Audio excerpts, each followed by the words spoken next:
Welcome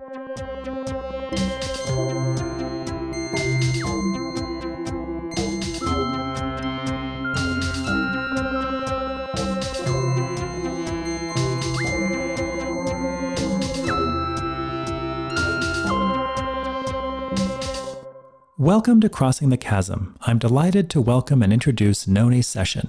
She is a cultural anthropologist and the executive director of the East Bay Permanent Real Estate Cooperative, which supports BIPOC and allied communities to finance, purchase, occupy, and steward collectively owned land and housing. As an Oakland native, Noni's diverse, formative academic and professional background contributes to her unique approach to economic development.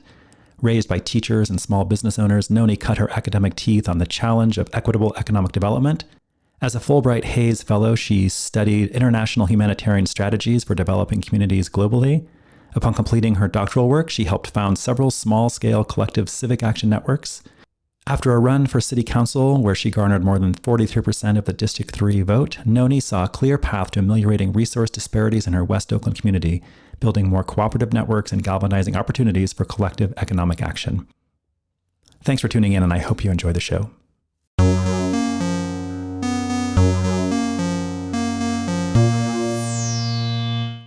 Noni, thanks so much for coming on and welcome to Crossing the Chasm. Thank you so much for having me, Brian. I'm really looking forward to chatting with you. And I would like to begin just with a broad question that relates to the scope and the scale of the podcast itself. And that is to say, given the work that you're doing, how do you articulate or think about or talk about the chasms as you see them in society? Well, I am a cultural anthropologist by training. This work I'm doing in cooperatives and collectively owned real estate is sort of accidental. But I came to the work, I think, because of that huge gap that I saw, at least in my town, my society, which is Oakland, California. But where I sort of cut my teeth on thinking about this was Nairobi, Kenya, in the field of international humanitarianism. And this chasm really stood out for me in 2016 when I ran for District 3 Oakland City Council. And I probably talked to 1,000 people, many of which were our city leaders. When you interrogate them around why our cities look the way that they look, most of them sort of resorted to what started to feel to me like a really weak retort, which is that they have no control over the free market. And so what that says to me as a cultural anthropologist, but also as a human, also as a third generation member of my community, is that your sense of what is possible for us, what consequences our neighbors can suffer, what environmental outcomes are acceptable, what states of economic despair or prosperity that we can stand by and support for our citizens are based on market actors, right? In their responses, they speak of the free market still in this sort of classic invisible hand kind of way. But you and I and many of us know that these are people making decisions every day, and for the most part, profit-driven decisions that really leave a lot of destruction of communities and resources and systems in their wake. And so the chasm that really kind of catalyzed this work that I do with the East Bay Permanent Real Estate Cooperative was a sense that folks felt like they had no power in the face of the free market, however, could be responsive to free market actors. So we launched an initiative where we contest the market and the principles of the market from a moral and ethical stance, as opposed to appeal to our leaders who are supposed to be our moral and ethical mouthpieces to engage with the consequences and the dynamics of the market on our behalf. So it's sort of in kind of we are cutting out the middleman, despite us paying millions of dollars into our city, state, and federal municipalities. We have to step over them and make choices that are more in alignment with sustaining communities and economic systems and histories and stories. And, something as simple as a park, we have to step over the city and the county in order to conserve a healthy and viable quality of life. I'm curious about your experiences as you were running for public office. Were you here when you were making this case and talking about these things? How did people in the community relate and respond to your message? Well, we made a choice that we were warned against by many people. But in my case, I felt like it was the only choice for me. We chose to not run on the classic platform, the conventional platform, rather, of jobs, policing, and housing, right? And I use that sort of like awkward voice to ridicule the repetitious nature of so-called city priorities when they don't work and they continue to sort of devolve every cycle in terms of what we think we can do around public safety, around economic resilience, and around stabilizing our families and communities and history. Instead, we decided to discuss a platform based around solutions and radical solutions, as opposed to a platform based around addressing a repetitive problem, if you understand the subtlety of the difference. And so we ran on a platform of cooperative economics, where, number one, we asserted that our local economy was being dominated by tech and corporate interests and served by our city leaders in kind of a blind faith way, and that we had more possibility of recovering economically if we were able to build an independent cooperative economy that was not based on the vagaries and the demands of corporate tech interests that change from cycle to cycle, right? And there are a lot of consequences to that change that I could talk about. When we talked about things like public safety, we wanted to look at sort of the infrastructure that is understood as the generators of safety.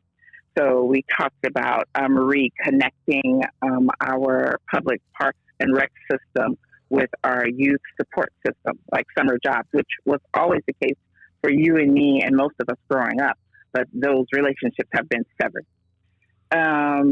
In terms of housing, what we talked about in underneath the umbrella of an independent cooperative economic ecosystem that we could easily build locally. When we talked about housing, we talked about the misrecognition of housing, a basic human need, not even going as far as a basic human right. We're talking about a basic human need that we need to redirect and transform our understanding of the function of housing. And when you transform your understanding of the function of housing, then you can begin to make interventions around the cost of housing, who gets the lead on how housing is used and distributed, what we understand are our minimum obligations to our citizens around how we advocate for their best interest in those processes. So I'm talking about things like rent flight, where our median rent in the Oakland and San Francisco Bay Area is $3,500 for a 1 to 2 bedroom unit, right? And in 2016, if you did the math, that meant even a police officer would have to work something like 118 hours a week or 180 hours a week, I can't recall, in order to make his basic rent and not be rent burdened, which is the definition of that is 50% or less of your income going to your rent. 60% of Oaklanders are currently rent burdened. And there's no sort of end in sight around that because of the absence of advocacy.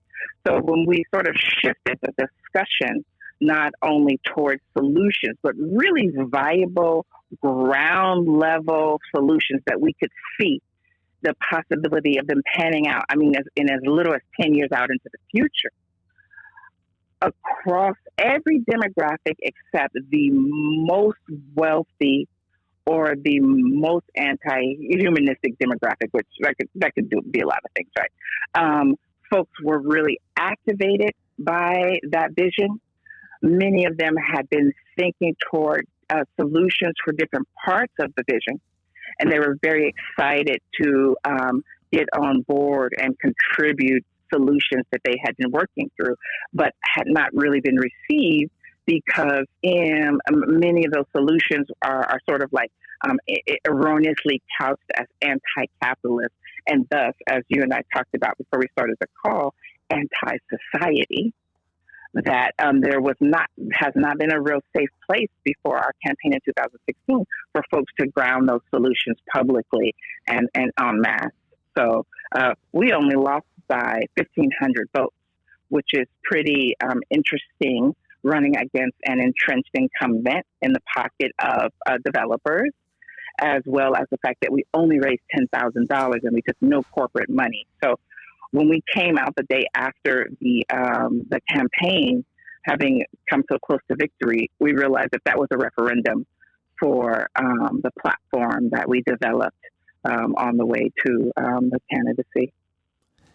Really interesting. I'm curious, I want to get into some of those details, but I'm just curious, you opened up by talking a little bit about the market and these broader forces. I'm wondering how you think about how local actions in cities can affect and address these broader problems that emanate beyond the boundaries of those cities. I don't know if I have a very firm answer for you, but just off the cuff, if I had to think about how our city and how our county works, right? I can see the reverberations through those kinds of crossovers between our city networks and our county networks. And Oakland, San Francisco Bay Area is a critical hub for the state of California in general. So our mayor was our governor, right, Jerry Brown, and our current mayor was the assistant of our former governor, Jerry Brown. So there's a strong through line. Some people might call it cronyism, but another way to describe it is as a strong through line from our local city politics, Oakland, San Francisco, Berkeley, Emeryville, into our regional political framing, because we're actually bearing most of the political, economic, environmental brunt of how successful California is as a union, as a state. And so when we produce solutions at the city level, often at the county level, they want to adopt or pilot those same solutions. And when you're at the county level, you're as good as at the regional level. And our region is Northern California. So that might be maybe kind of a sort of like stiff way of understanding how our work in Oakland affects the state. But we see it play out on a daily basis. So our work at the Oakland level has done things like help develop a total policy, Tenant Opportunity to Purchase Act, which is giving tenants first right, potentially giving tenants first right of refusal when landlords sell. That's going to the state level. We've changed some of the policy around bond money, Measure KK and Measure A money, that distributing capital to developers to build more housing. And we've gotten some cooperative language integrated into some of these some of the language around these regional pots of capital for making a dent in this so-called housing crisis. So at the ground level, particularly Oakland with this history of activism and this huge body of folks who can potentially see their way to solutions.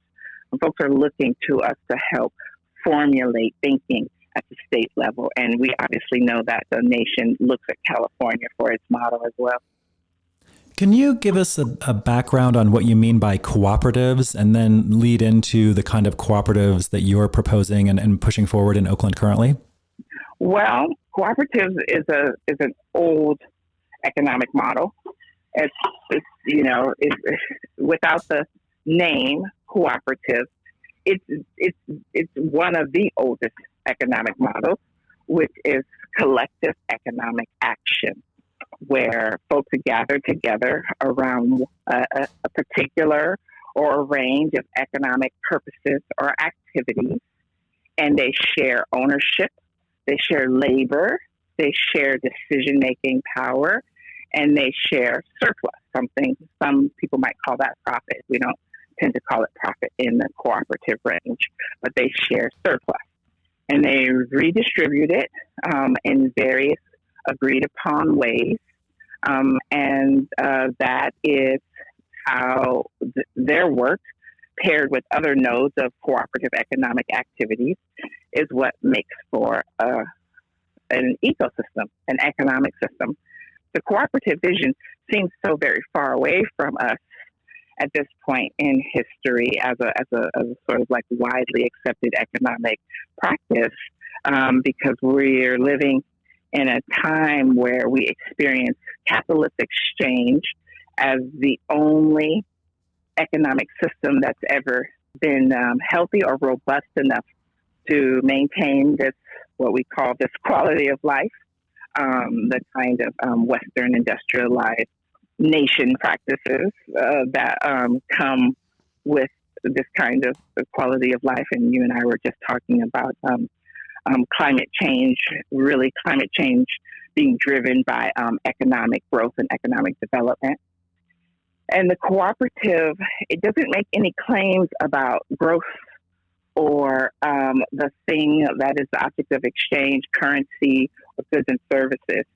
What it does is it brings the access to profit or surplus back down to the human level, whereas right now it is strictly cloistered among this very small owner class. So all the labor happens at the ground level. Folks are separated from the profits or the surplus of their labor, and that surplus is accrued to individuals, corporations, entities that do not then circulate that capital in any sort of like robust or significant way back down to the body of people who create the value through their labor. So cooperatives brings the value of labor back squarely into the hands of the folks who produce the labor themselves. We study a really great book in our ecosystem called Collective Courage, written by Jessica Gordon Nimhart, which is the history of Black cooperatives in the United States. Because immediately after emancipation, right, you have a sense from the situation of Black Americans today that we've never actually had a strong economic foothold in the United States. But even immediately after emancipation, I mean, like within a year or two, Black folks cooperatively owned over 100 hectares of land on the North Carolina coast, right? South Carolina, sorry. And over the next 50 to 100 years, they were systematically, judicially and extrajudicially dispossessed of that land and ownership. So we know about stories like Tulsa, Oklahoma, where the whole town, a Black town, was razed, burned to the ground, most of its inhabitants murdered, and their assets seized, right? There are many other processes that through legal and extra-legal processes, like if you take a look at Richard Rothstein's The Color of Law, you can see how even as early as last week, right, even as late as last week, and I'm being a little hyperbolic, but let's say 5 years ago, that Black folks and underserved communities were still being dispossessed of the value of their asset, which is usually a house or land. through specific municipal processes. So the cooperative is a function of a community's desire to reclaim their sovereignty. And we know that sovereignty often comes through economic sovereignty. And we also know that our city leaders and municipalities, they respond to folks who have access to capital. And so if you bring capital down to the community level, then you bring governance power, municipal power down to the community level. So how is this playing out? It sounds like what you're saying is there's a long history of this, but it also emanates from a long history of racism and violence and aggression. How is, and the system is set up in a particular way, how are you all moving forward with a cooperative when it's so outside the bounds, it sounds like, of normalcy and legalities in the current system? You know, I actually wouldn't argue that the conditions we're in are specifically an outcome of history and of racism, right? I would argue more that racism and economic discrimination are one of the many devices to support the resource accumulation of what we're right now calling the 1%, right? So the cooperative is not necessarily a racialized response. It's a human tradition that's been displaced by a sense that our only viable economic system is a system of capitalist cultural production, capitalist economic production, right? So just to clarify that, right, this is a condition that all of us as Americans and as subjects of the Western state are suffering under right now. We did a southern tour of the United States, and we went through towns that were all white and were suffering as badly as any of the inner city conditions that we've seen, right? We went through a town that had 8,000 people, but had one of the largest dialysis clinics I had seen in Texas. That's a serious condition if we're living in one of the wealthiest countries on the planet, that we have towns that look like something like 60% of the folks in the towns have such adverse health outcomes that it has its own dialysis clinic, but no grocery store with fresh food in it. Okay, so it's important to be clear that what we're confronting here is not a racialized issue. What we're confronting here is a class issue and a distribution issue and a power issue and a consciousness issue around our sovereignty as communities and as citizens, and around the fact that money, capital, currency can exist in anyone's hand. There's no one that's actually excluded from the ability to use and manipulate money for good or for bad. And so our work in Oakland, if this was the question you're asking me, was to bring people into awareness of their ability to hold and use capital and use the determinative power of capital to make the choices that benefit them, right? And so we had to move through a lot of technical steps to get ourselves there. First, we had to, in 2014 and 15, we had to write in an exemption into a California securities law, AB 816, which at that point, non-accredited investors, that is folks with a net worth of $1 million or less, are in general not able to invest in most endeavors. But in that case, for cooperatives, we're only able to invest up to $350 per individual. We raised the cap to $1,000, which meant that we were giving community level people the ability to aggregate capital very quickly in order to collectively purchase properties at the levels you find them in the Bay Area, right? So if you pull together 200 to 400 people, you've got the seed of a $1 to $2 million project. And these are regular human beings who will have $1,000 sitting in their corporate bank account, Wells Fargo, Chase Bank, gathering about 1.5% interest rate, if that. And instead of letting Wells Fargo hold, capitalize, and use the money for more extractive capital growth, You divest your $1,000, you move it over to an organization like EBPRC, and there are others like us as we're helping the field figure out how to sell their own securities, right? And then the accrual of benefits goes to a community level project instead of a global conglomerate, right? And the next step then was to demonstrate how to use the tool that we had made available. So we launched ground level capital campaigns where from one person at a time, we raised $1,000 so that we could buy our first project at $1.3 million in partnership with the Northern California Land Trust. The next stage was to begin to understand and model out how to scale so that EBPRC, Eastern Permanent Real Estate Cooperative, didn't become a bottleneck, but a model and a catalyst for the spread across the sectors that were concerned with making some interventions around the cost of housing and the cost of land and the dispossession of communities. So we wrote our own federal application to the SEC and are now approved to sell securities nationally up to $75 million a year over the next 4 years, and then we renew.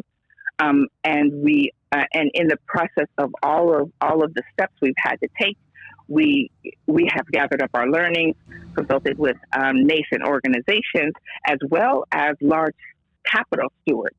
So we're working with foundations, donor advised funds, family funds, to demonstrate how you transfer capital to organizations like ours so that we can do the kind of culture building work, community building work that gets our real estate projects positioned to be strong, durable, able to return investors dollars, and also able to offer the folks who take possession of the land and housing we buy autonomy, skill sets, and access to more resources and more power in their community. I'm not sure if I answered your question, though. So if you want to re-ask the question, please feel free. No, this is fantastic, and it's just what I'm looking for. I think most listeners probably have not heard about this kind of model, certainly haven't seen it or been a part of it. Can you say a little bit more about the $1,000 and who's participating and to what extent are the people who are putting forth that $1,000? What role do they have in this process? So I mentioned two processes to you where we were able to get access to capital. The first process around AB 816 was California only, and that's how we got out of the box to begin to demonstrate this model. We're now federally approved to sell in 14 states across the nation. So those were slightly different demographics. So the first set of demographics were wildly local, right? This is your neighbor, your grandma, your cousin, your local business who, living in the conditions we've been living in Oakland, have really lost hope. And if all it took was $1,000 to contribute to some potential radical changes, they were happy to do it. We have a 4-tiered membership model that reflects those kinds of intentions. So our first category of owner, so we have East Bay Permanent Real Estate Cooperative is a people of color-led, multi-stakeholder cooperative that supports everyday people to organize, finance, and acquire land and housing that they then cooperatively co-own and co-govern as members, owners of East Bay Permanent Real Estate Cooperative, okay? And so there are 4 categories of owners that help fill out this model. The first category of owner, and this is the person we all serve, is the resident owner. Those would be the people in a conventional model that you might call tenants and would otherwise pay rent for the rest of their life. Our resident owners with no buy-in and none of the kind of financial hurdles that exclude them because of race or gender or poverty or economic conditions, our resident owners are brought in as members of the co-op and residents in the properties, the lands and housing that we buy. They pay a monthly contribution to the cost of the project that we've kept very low through bringing in impact dollars at 1.5%. And we co-govern and co-plan for our maintenance and long-term control of the asset with our resident owners. Our next category of owners is the staff owner, and that's me, Noni Session, Ojan Mobachahi, Shira Shaham, Annie McShiris, B. Coleman, Scott Nanos, and Chris Chu. That's our current staff member body. And we are the stewards of the intentions of the larger EBPRC body and the mission as we have laid it out in our bylaws and in our collective meetings and conversations, right? And we do have a board that has appointed seats that assure community control, but most power to make decisions is abdicated to the staff owners by the board. Our next category of owner is our community owners. And those are the folks who, with a buy-in of dues of $10 a week, a month, or a year, even if folks can't afford it, we will pay the $10 dues for them. That's our steering mechanism. That's our accountability mechanism. That's also our mechanism to make sure that this idea is a scalable idea. So we do outreach, we do education, we do organizing, so that folks understand that in order for us to make these transformations through a cooperative economic approach, we also have to reinvest ourselves with more than just currency and more than just the land and housing asset. We have to reinvest ourselves with inclusion in the conversation, with visions for our own neighborhood, with plans, with smaller and larger plans to propel and spread this idea through many sectors of society and many dimensions of our own personal daily work. And then our last category of owner is the investor owner. And that is the person who buys 1 or 100, however many is the case for you now that we can sell federally, $1 or $100,000 shares in the East Bay Permanent Real Estate Cooperative for a 5-year term with a projected return of 1.5%. And that money goes strictly and only to our acquisition of land and housing projects that we then hand over to Black Oaklanders, Indigenous Oaklanders, underrepresented Oaklanders to cooperatively govern in partnership with the staff collective inside of EBPRC. How many properties do you have currently? 3. We're on our 3rd property, our first mixed use. So we have 2 residential. And so the first residential is a 4-unit apartment in North Oakland that houses Filipino, Pacific Islander, teachers, lawyers, and activists. Our second acquisition is a single-family home in Berkeley, California, with a detached dance studio, and it houses several Black women working artists and martial artists. The importance of the detached dance studio is the goal of EBPRC, which is our acquisitions provide economic opportunities as well as housing through keeping the cost of the housing low, but also through designing and having an intention that within each acquisition, we look for revenue streams for the residents to leverage as part of building their livelihood there in that location with us.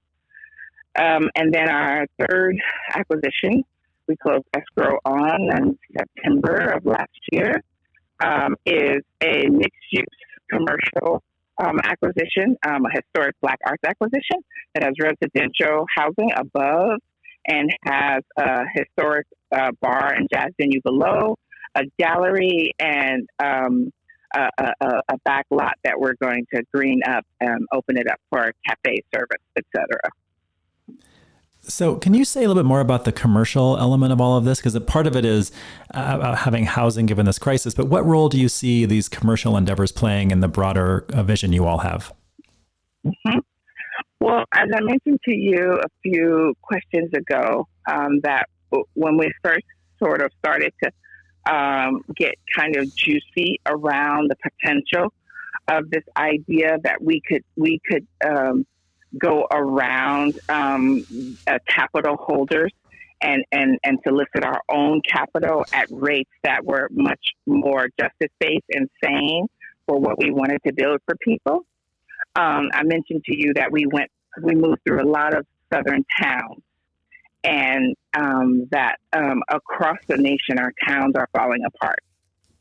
They're shuttered, they're closed, and so Oakland and West Oakland in particular, where we purchased this venue, is no exception. In fact, it is emblematic of what I'm trying to communicate to you around the conditions of our city. It's a corridor along 7th Street that, at the height of its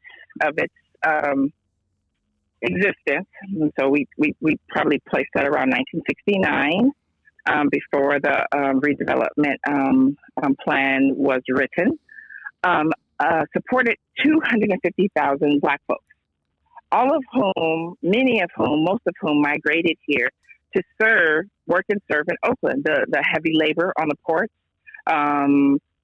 Oakland Port, San Francisco Port. So there was a whole community, there was a whole history that developed around the 7th Street corridor.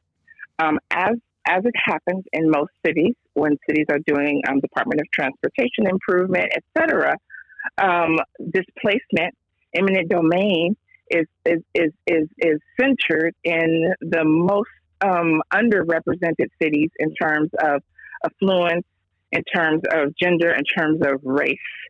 And so what that meant is the 7th Street corridor was the subject of no less than 6 different instances of municipal removals. And the population, the Black population, is now down to 26,000 from 250,000 roughly. And so Esther's Orbit Room was one of the last cultural sites that was still holding, anchoring Black sociality, Black economics for the 7th Street corridor and for West Oakland in general.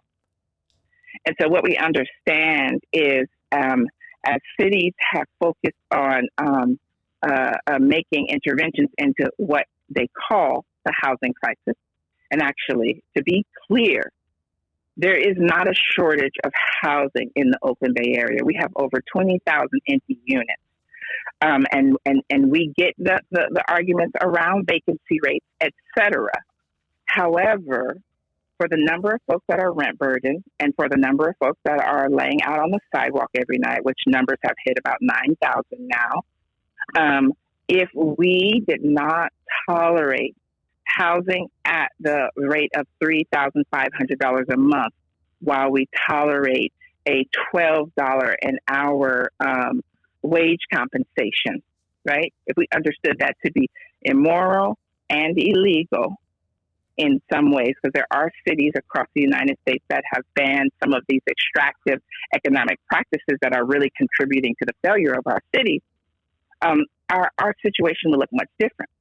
And so the thing is housing is critical, but if folks don't have the capital, the resources, the structural support to live in and maintain that housing, there is no recovery. You're still building housing for a future labor population that doesn't exist and is not being hired from among current and legacy populations in Oakland and the Bay Area. And so what we're experimenting with our commercial acquisition is what does an economic engine look like, started from the ground up? How do you restart an economic ecosystem when you're not getting any sort of notable support from your city municipality? The first thing you do is you bring down the cost of running a business. The same thing we're trying to do in terms of bringing down the cost of living in a house with a roof and a door. You bring down the cost of running a business. And so the Esther's Orbit Room Cultural Revival Project is a pilot of how one can purchase a mixed use land and housing acquisition, right? With impact dollars. And then we're working to support the small businesses and small artists who will ground into the commercial space. We are looking for our artists and our artist collectives to live above the commercial acquisition and reignite a community that then often will create peripheral economic opportunities for folks who circulate through the space or around the space. And we're looking at the rest of the corridor to reproduce these conditions, these sort of like laboratory conditions, where the cost of running a business is brought down by at least 40% by the way that we bring in our capital. And so the question is, if it wasn't so expensive to live in a house and run a business, could we revive our economy, our local economy, without all of these kind of barriers that seem to be the case when you ask our city leaders why our cities are falling apart? So the mixed use is an experiment in creating an economic engine that no one has sort of dared to experiment with yet. How have city leaders responded to your work? In words, rhetorically, very excited about our work, right? They use it to lead in things like the mayor's conference just recently happened. And the hilarity of it is they had a large for-profit seeking developer do a presentation on our grassroots nonprofit seeking project. So we thought, the irony of it was pretty classic, city leader style, where folks want to parade out the hope and the possibility to continue as usual, to continue the same economic activities as ever, to continue the same economic behaviors as ever, but rhetorically use this one project in this 420,000 person city to demonstrate their progressive economic politics. However, it remains to be seen how much support we will eventually receive from the city when it's time to go to permitting, etc. So in language, it looks great, and there will be a lot more political hurdles for us to hit after our architects have returned to us with our next stage of plan. I'm wondering, you're early on in your work and you only have a few properties, but how have people responded to it? How has it affected people who are living in them? How has it affected the neighborhoods in which they are, where they're located? So I think there's two very different answers to your question. So in a specific concrete manner, we surfaced a great story for one of our resident owners that I had no idea about. Because I know this woman, she's a very vibrant, powerful woman.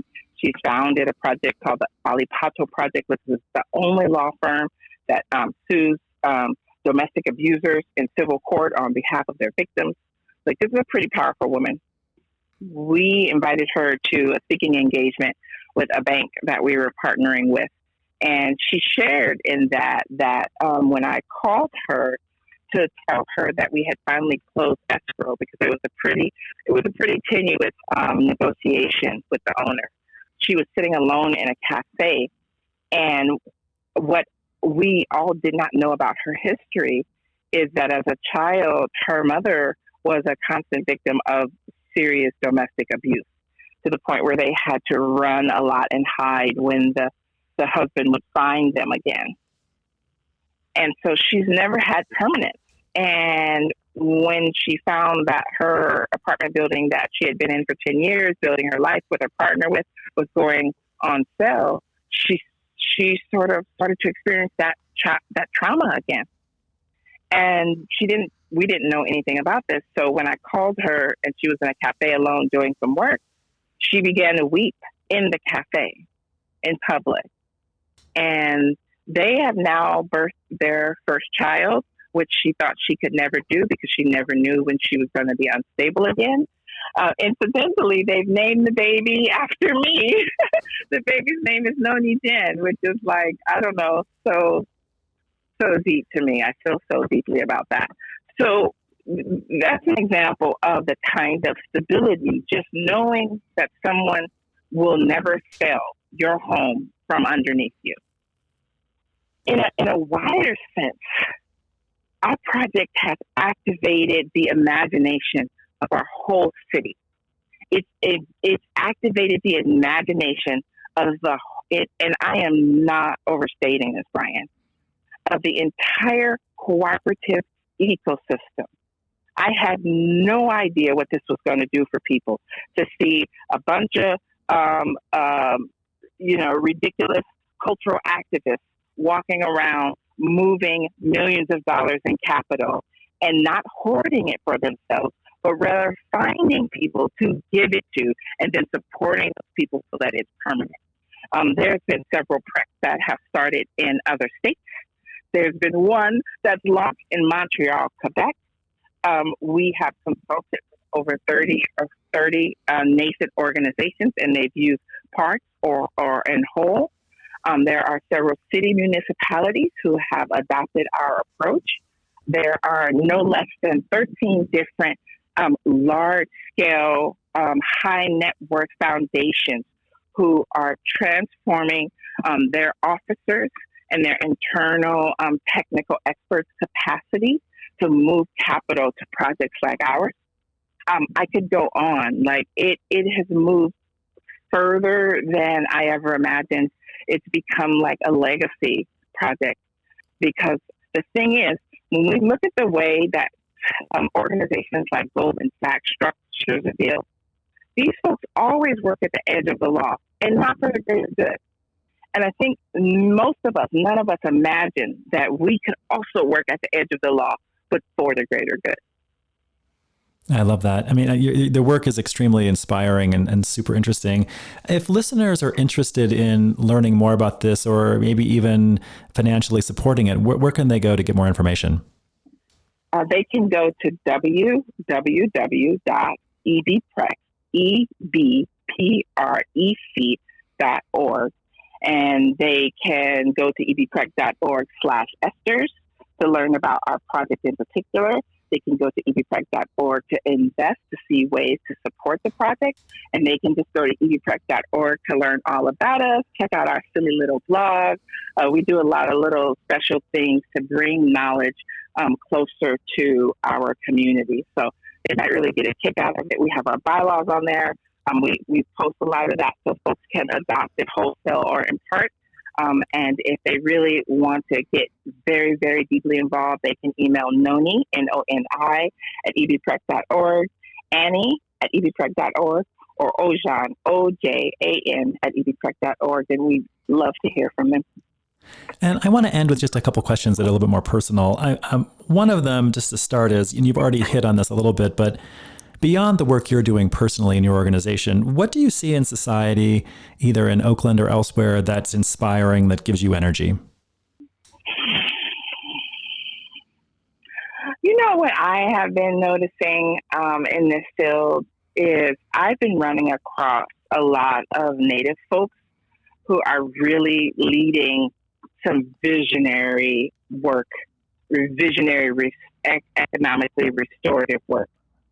And there's something, despite the sort of like the sort of obscenity of the reservation model, there are some of these folks who have taken this reserve land, you know, with it not being arable or anything like that, and use that space to build regenerative centers for their people, to revive the spatial politics of rebuilding community in terms of how you design your buildings and how you use circles as opposed to squares, and folks who have really sort of used language reclamation and cultural practice reclamation to rebuild economic solidarity and economic resilience. And I see a lot of grassroots organizations like mine, Black and Brown organizations, looking to our First Peoples brothers and sisters to help us model out old but new versions of power and power sharing, right? We're starting to have an awareness that this economic system that we thought we were trapped in is can be, short of the military, and we know that that's always a possibility, can be as much of a fiction as any other fantasy world that one wants to build by force or by coercion. So that's really what is like opening my heart and my mind nationwide is seeing people increasingly refuse these historically entrenched economic and cultural power practices that trap us all in this sort of like spiraling condition we're dealing with here. Yeah, that's really interesting. Relatedly, have you seen or heard or listened to anything recently that has really made you think more deeply and challenge some of your own existing ideas and assumptions? Well, I'm a sci-fi baby, like long before it was cool to like sci-fi, and long before they started calling anything that wasn't like nonfiction sci-fi, which is pretty irritating to people like me. It actually, there are two authors that really trigger this sort of creative experience inside of my brain. And one is Ursula Le Guin, who, if I had to recommend something, it would be her short story called the Unreal and the Real Volume 2. It must be Volume 2. Volume 1 is great, amazing. Ursula Le Guin, she writes in about 7 different genres. But Volume 2 is critical because she does these things with language. For example, her short story called The Maze Builder, where there is a being that we presume is a man, and he wakes up in this maze, and there's this giant figure who is setting him to these tasks that he doesn't understand because he's from an epoch of classical communication that uses body gestures instead of language. So he goes into this long sort of lament around all of the modes of communication he tried to speak to. And what you witness there is how convention, how reality, which can be very specific to the person or the moment, feels completely universal from inside of the self, inside of the subjectivity. So there's something pretty crazy balls about realizing the fact that I'm using these 17 phonemes to communicate something could be completely different. Where, if we're talking about bats, like, feeling vibration to communicate, but remembering that we are as moment specific as any other beast, brings you down to this level of reality that I don't think we get a lot in this society. And I'd say the other work of similar short stories that I think is equally powerful is Octavia Butler's posthumously published work of short stories called Blood Child. And it's similar, where they use these little vignettes or snapshots to sort of like disturb the inevitability of this moment that we're in, of power, of race, of gender, of identity, right? I think that's what's got us all stuck right now in a physical sense, that we think this existence that we're in is inevitable. But it's as much of a chance configuration as any other thing happening, like this bird tweeting in the tree. Thank you for those recommendations. Super interesting. And then just lastly, some of this work can be overwhelming. I'm wondering, what in your day-to-day life do you do to bring you peace and joy? I've actually raising $5 million in a year and a half has been pretty intense. So I've been living in the forest for the last 5 months. I'm actually moving back to the city next week. I think I'm ready. But I've been living in the Navarro forest since the middle of November, on Northern Pomo territory. And literally coming out of my cabin every day and hugging a tree, which actually, and this is not any of this sort of like new age stuff, specifically trees emit an energetic field that recharges bodies, but in my case, a human body, So I've just been going out hugging trees every day to recover from this really intense state of depletion that I've been in, I think, for longer than this capital raise. But really, it hadn't become very clear to me how much sort of like life energy I was lacking living in this intense urban environment. So once I move back, I guess I'll just have to drive 15 minutes to keep up with my tree hugging practice. I love that vision. That's fantastic. Well, thank you so much for sharing. It's been wonderful talking with you, and I appreciate you making time for talking with us. Thank you so much. Likewise. I look forward to you sending over the recording. I'm looking forward to it too, and I'm looking forward to listeners hearing this because I think it's something they're not used to, and it's something that I think is quite powerful. So thank you again. Ooh, so exciting. All right. Get in touch if you need anything.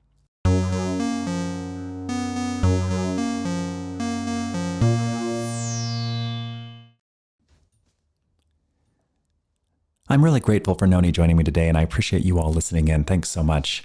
As always, I want to thank my executive producers, Dan Phillips, Cody Bayless, and Chris Flores.